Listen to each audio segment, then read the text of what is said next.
மக்களே, இந்த ஒரு பதிவில் நம்ம என்ன பார்க்க போகிறோம்னா, ஜான் ஆரோக்கியசாமி அவர்கள் இருக்காங்கல்ல, தாவேக்காவோட அரசியல் வியூகம் வகுக்கக்கூடிய ஒரு வியூக அமைப்பாளர் தான் இவர் வந்து பெருசாக மீடியா முன்னாடி வரமாட்டார். பெருசாக எங்கேயுமே வந்து இவரோட ஃபோட்டோஸ் கூட ரொம்ப ரேராக தான் உங்களுக்கு கிடைக்கும்.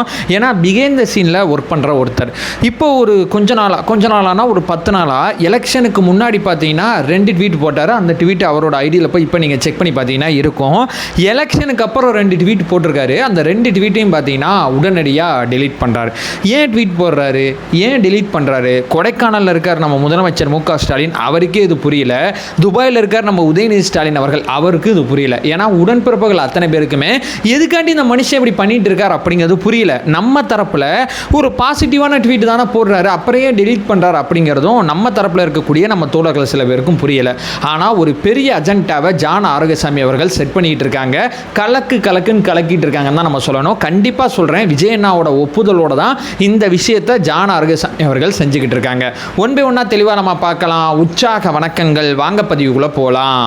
முதல் விஷயம் மக்களே, இவர் முதல்ல எப்போ வெளியே வந்தார்னா, ஜூனியர் விடன் இருக்குது பார்த்தீங்களா, ஜூனியர் விடன் வந்து இந்த மாதிரி தாங்க எலெக்ஷனோட ரிசல்ட் இருக்க போகுது அப்படின்னு சொல்லி ஒரு ப்ரெடிக்ஷன் ஒன்று பண்ணி தாவேக்காவுக்கு ரொம்ப கம்மியாக கொடுத்து இப்படி தாங்க தாவேக்கா ஜெயிக்கும், முதலமைச்சர் வேட்பாளராக விஜய் அவர்கள் ஜெயிச்சிருவாங்க, ஆனால் சீட் கன்வென்ஷன் அப்படிங்கிறது ரொம்ப கம்மியாக இருக்குன்னு சொல்லி இது வரைக்கும் யாருமே வெளியிடாத ஒரு கருத்து திணிப்பை பார்த்தீங்கன்னா ஜூனியர் விடன் வெளியிட்டாங்க. எல்லாருமே ஜூனியர் விடனோட கருத்து கணிப்பில் நிறையா தப்பு இருக்குது, அது இருக்குது, நம்ம பசங்க போட்டுகிட்டே இருந்தாங்க. போட்டுகிட்டே இருக்கும்போது முதல்ல இது வரைக்கும் வெளியே வந்து எதுவுமே பேசாத ஜான் ஆரோக்கியசாமி அவர்கள் ஃபர்ஸ்ட் ஆஃப் ஆல் வந்து ஒரு ட்வீட் ஒன்று போட்டாங்க. இப்போ நடக்க போகிற எலெக்ஷன் வந்து இந்த கருத்து கணிப்பு, கருத்து திணிப்பு இதுக்கெல்லாம் தாண்டியது, இப்போ நடக்கிறது ஒரு சுனாமியான ஒரு தேர்தல் அப்படிங்கிற ஒரு விஷயத்தை ஜான் ஆரோக்கியசாமி அவர்கள் சொல்லியிருந்தாங்க. அவர் சொன்னபடியே பார்த்தீங்கன்னா தேர்தல் அன்னைக்கு நிறையா பேர் வந்து யாருமே அறிவிக்காத ஒரு ட்ரெஸ் கோடோட போய் ஓட்டு போட்டாங்க.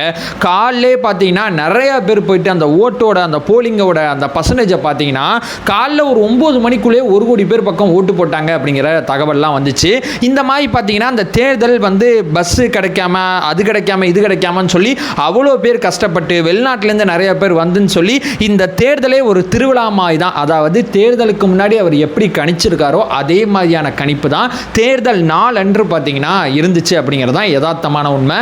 அந்த ட்வீட்டை அவர் டெலீட் பண்ணவே இல்லை. அதுக்கப்புறம் தேர்தலுக்கு நாள் முன்னாடி நாளைய தினம் பார்த்தீங்கன்னா சுனாமி அடிக்க போது தயாராக இருந்துக்கன்னு சொன்னார். நான் முன்னாடி சொன்னது இதுவும் சிமிலராக ஒரே மாதிரி தான். தேர்தல் அப்படிங்கிறது திருவிழா அப்படிங்கிற மாதிரி வந்து ஜான் ஆரோக்கியசாமி அவர்கள் சொல்லியிருந்தாங்க. இந்த 2 ட்வீட் அவரோட ஐடியில் இருக்குது. இப்போ நீங்கள் செக் பண்ணி பார்த்தாலும் உங்களுக்கு கிடைக்கும். ஆனால் இதுக்கப்புறம் தேர்தல் முடிஞ்சு போச்சு, ஆளால் அவங்கவுங்க வேலையை பார்த்துட்டு இருக்காங்க.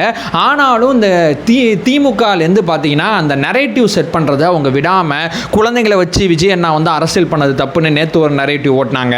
அதுக்கப்புறம் வந்து தாவேக்கா வந்து எங்கேயுமே ஜெயிக்காது அப்படின்னு சொல்லி இங்கே இருக்கிற பத்திரிகையாளர் நிறையா பேர் இப்போ வரைக்கும் பேசிக்கிட்டு இருக்காங்க. திமுக தன்னுடைய நரேட்டிவை பார்த்தீங்கன்னா இப்போ வரைக்கும் வந்து ஸ்டாப் பண்ணவே இல்லை. எலெக்ஷனுக்கு அப்புறமும் தொடர்ச்சியாக கண்டினியூ பண்ணிக்கிட்டே இருக்கும்போது ஜான் ஆரோக்கியசாமி அவர்கள் திமுகவை குழப்பற மாதிரி ஒரு விளையாட்டை விளையாண்டுருக்கார் அப்படிங்கிறதான் இங்கே நான் சொல்ல வர்றது. ஆக்சுவலாக பார்த்தீங்கன்னா எலெக்ஷனுக்கு அப்புறம் ஒரு ட்வீட் ஒன்று போட்டாருங்க. அந்த ட்வீட்டை அவரே வந்து டெலீட் பண்ணிட்டாரு. ஆனால் அவர் ட்வீட் போடும்போது பார்த்தீங்கன்னா யாருக்குமே புரியாத மாதிரி ட்வீட் போடுறாரு, டெலீட் பண்ணுறாரு. ஏன் இந்த மாதிரி நடந்துக்கிறார் அப்படிங்கிறது நம்ம அத்தனை பேருக்குமே பெரிய சந்தேகமாக இருக்குது. இப்போ நான் சைடில் ஒரு இமேஜ் போடுறேன். இந்த இமேஜ் தான் அவர் போட்ட ட்வீட்டு.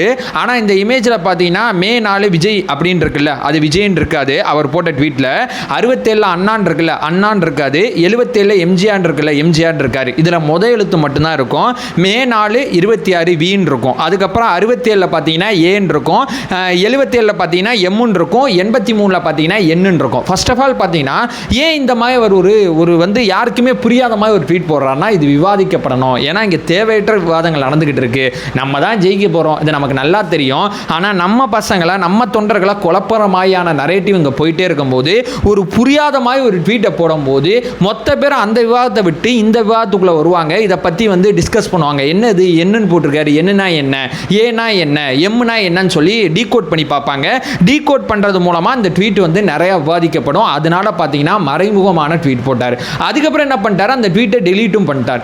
மூலமாக அவர் என்ன சொல்ல வர்றாருன்னா 2026 விஜய் அண்ணா கண்டிப்பாக ஜெயிப்பார். அப்படி அவர் ஜெயிக்கலை அப்படின்னு நீங்கள் நம்புனீங்கன்னா 67 அண்ணா அவர்கள் ஜெயிச்ச மாதிரி, 77 வந்து எம்ஜிஆர் அவர்கள் ஜெயிச்ச மாதிரி, 83 என்டிஆர் அவர்கள் ஜெயிச்ச மாதிரி இவங்கெல்லாம் ஜெயிச்சிருக்காங்கல்ல, இவங்கெல்லாம் ஜெயிச்சிருக்காங்கன்னா 2026 விஜய் அண்ணா கண்டிப்பாக ஜெயிப்பார் அப்படிங்கிறதான் அவர் ட்வீட் போடுறதுக்கான மைய நோக்கமே. நல்ல ட்வீட் தானே, முன்னாடி இருந்த மாதிரி இந்த ட்வீட் இருக்க வேண்டியதானே, இதையே டெலீட் பண்ணோம் அப்படின்னு சொல்லி கேட்டிங்கன்னா, இப்போ ஒரு ட்வீட் போட்டு அந்த ட்வீட்டை டெலீட் பண்ணுறதுல ஒரு மிகப்பெரிய ஒரு யூகம் இருக்குது. நான் அடுத்து ஒரு ட்வீட்டை டெலீட் பண்ணியிருக்காரு, அதையும் சொல்லிட்டு இதுக்கப்புறம் அந்த விஷயத்தை நோக்கி நம்ம நகர அனுப்போம். அதுக்கப்புறம் என்ன பண்ணார்னா ஒரு ட்வீட் ஒன்று போட்டிருக்காரு. மே 4 2026 அப்படின்னு சொல்லி ரிசல்ட்டை மையப்படுத்தி, அதாவது நம்ம வந்து விக்கிரவாண்டி மாநாடு நடத்துகிறோம்ல அக்டோபர் 27 2024, அதை மையப்படுத்தி ஒரு ட்வீட் ஒன்று போட்டிருக்காரு.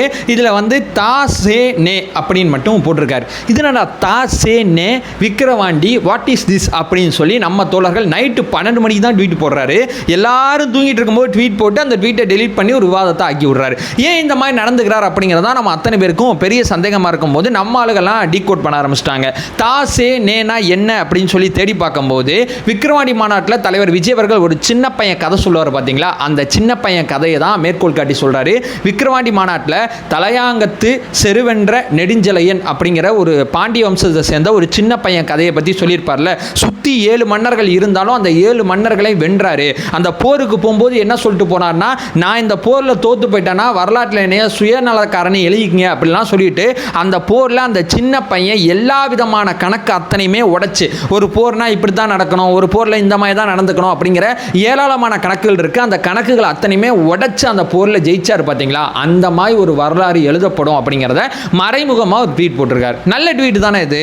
விக்கிரவாண்டி மாநாட்டில் சொன்னது ஆமாம், தலையாங்கத்துனா அந்த இடம், செருவென்றனா போர், நெடுஞ்செழியன் அப்படிங்கிறது அந்த சின்ன பையனோட பேர். அப்புறம் அந்த ட்வீட்டை டெலீட் பண்ணோம் அப்படின்னு சொல்லி கேட்டிங்கன்னா, ட்வீட்டை மறைமுகமாக போடுறது ஒரு வகையான விவாதமாகும். ஒரு ட்வீட்டை டெலீட் பண்ணால் இப்போ நம்மளுடைய எதிரிகள் என்ன பண்ணுவாங்கன்னா, அந்த ட்வீட்டை வந்து ஜான் ஆரோக்கியசாமி அவர்கள் டெலீட் பண்ணிட்டார் அப்படின்னு சொல்லி ஒரு விவாதம் பண்ணுவாங்க.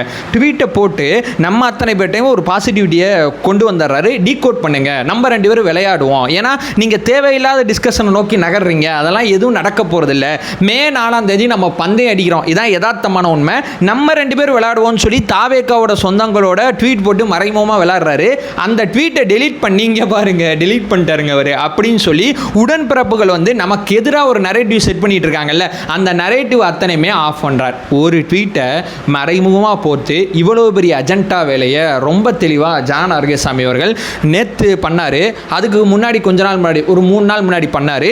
இனிமே மே 4 மேலே பண்ணுவாரா, அல்லது வந்து இப்போ அந்த இன்னைக்கு சாயங்காலம் பார்த்தீங்கன்னா அந்த அதாவது எக்ஸிட் போல்னு சொல்லுவாங்கல்ல, ஒரு கணிப்பு, அதாவது இந்த தேர்தல் முடிவு இப்படி இருக்கலாம் அப்படி இருக்கலாம்னு சொல்லி ஒரு கணிப்பு வந்து வெளியிடுவாங்க.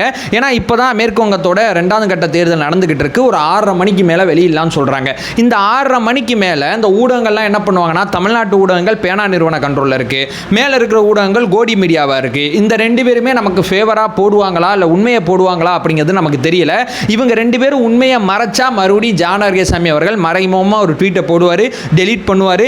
அந்த விவாதங்கள் அத்தனையுமே ஸ்டாப் பண்ணி இந்த விவாதங்களை மேலே ஏற்றுவார். ஸோ இவரோட பாயிண்ட் ஆஃப் வியூ என்னவா இருக்குன்னா, தேவையற்ற நரேட்டிவ்க்குள்ள தாவேக்காவோட சொந்தங்கள் தேர்தல் முடிவு வர்ற வரைக்கும் போய் விழுந்துட வேணாம் அப்படிங்கிறதுக்காண்டி ஜான் ஆரோக்கியசாமி அவர்கள் இந்த விளையாட்டை ரொம்ப திறம்பட விளையாடுறார் அப்படிங்கிறதா யதார்த்தமான உண்மை. ஒரு மாதிரி பாருங்களேன், நம்ம பசங்களோட ஒரு மறைமுகமாக ஒரு ட்வீட் போட்டு அந்த ட்வீட்டை டீகோட் பண்ணி நமக்கான அந்த பொலிட்டிக்கல் நாலேஜை பார்த்தீங்கன்னா, நான் எதுக்காண்டி சொன்னேன் போய் கண்டுபிடின்னு சொல்லும் போது நம்மளும் அதை நோக்கி நகரும் போது எனக்கு தெரிஞ்சு இது ரொம்ப ரொம்ப பியூட்டிஃபுல்லாக இருக்குது. நேற்று நைட்லேருந்து இப்போ வரைக்கும் இந்த வீடியோ நான் ஷூட் பண்ணுற வரைக்கும் இந்த ட்வீட் தான் முழுக்க முழுக்க ட்விட்டரில் பார்த்தீங்கன்னா விவாதிக்கப்படுது. ஸோ ரொம்ப சூப்பராக பண்ணியிருக்கார். கண்டிப்பாக இது விஜய் அண்ணாவோட ஒப்புதலோடு தான் நம்மளோட இந்த விளையாட்டை விளையாடிக்கிட்டு இருக்காரு. எதிராளிகள் எதுக்கு டெலீட் பண்ணுறார் அப்படிங்கிறது தெரியாமல் டெலீட் பண்ணிட்டான்னு சொல்லி நம்ம நரேட்டிவாக அவங்களும் சுமந்துக்கிட்டு இருக்காங்க அப்படிங்கிறதான். பல லட்சம் ரூபாய் செலவு பண்ணி இந்த ஊடகங்களை வச்சு பத்திரிகையாளர் வச்சு ஒரு நரேட்டிவை செட் பண்ணிகிட்டு இருக்கும்போது ஒத்த ட்வீட்டில் மொத்த பத்திரிகையாளருக்கு செலவு பண்ண அந்த நரேட்டிவ்க்கான அத்தனை விஷயத்தையுமே உடச்சி விட்டு நகர்ந்து போய்கிட்டே இருக்கார் அப்படிங்கிறதான் யதார்த்தமான உண்மை. அதை சொல்லிட்டு இந்த வீடியோ நான் என் பண்ணிக்கிறேன். நம்ம சேனலை ஃபர்தராக ஃபாலோ பண்ணிங்கன்னா பொலிட்டிக்கல் சார்ந்து மிக முக்கியமாக பல்வேறு விதமான விஷயத்தை நம்ம பார்த்துட்ருக்கோம். நம்மளோட ஒரே நோக்கம் அறியாமை அகற்ற வேண்டும், அறியாமை அகற்றப்பட வேண்டும். Thank you so much.